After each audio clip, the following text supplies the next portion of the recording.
Assalomu alaykum, yaxshimisizlar? Avvalambor hammani mana shu Navro'z ayyom bilan tabriklayman.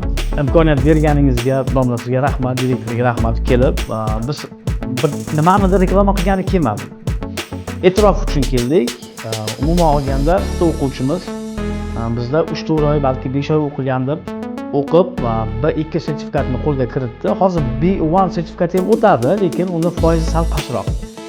Endi hozir bemalol qizimizni o'qishga topshirsa, ingliz tili blogga yopilgan bo'ladi.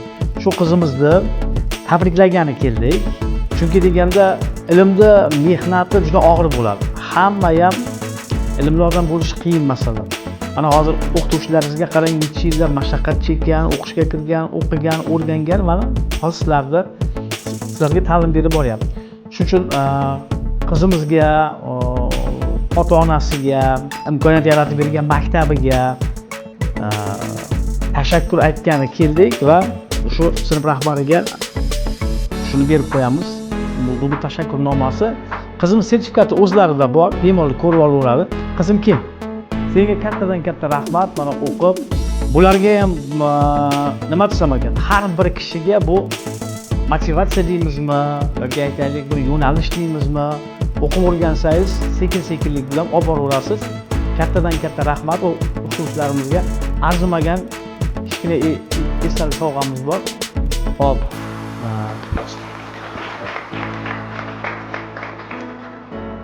Mayli, sog' bo'lingizlar, salomat bo'lingizlar.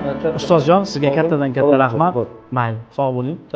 Qashqadaryo viloyati Nishon tumani 23-maktab 11-sinf o'quvchisi Xolmurodova Diyora shu ingliz tilidan B2 sertifikati olgani uchun tabriklayman buni.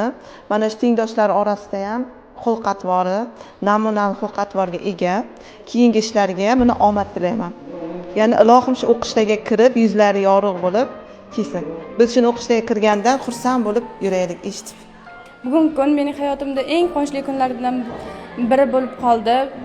Men Ilmga yo'l o'quv markazida o'qib, ingliz tilidan B2 sertifikatini qo'lga kiritdim va tengdoshlarim orasida yuzim yorug' bo'ldi va ota-onamni, ustozlarimni ishonchini oqladim.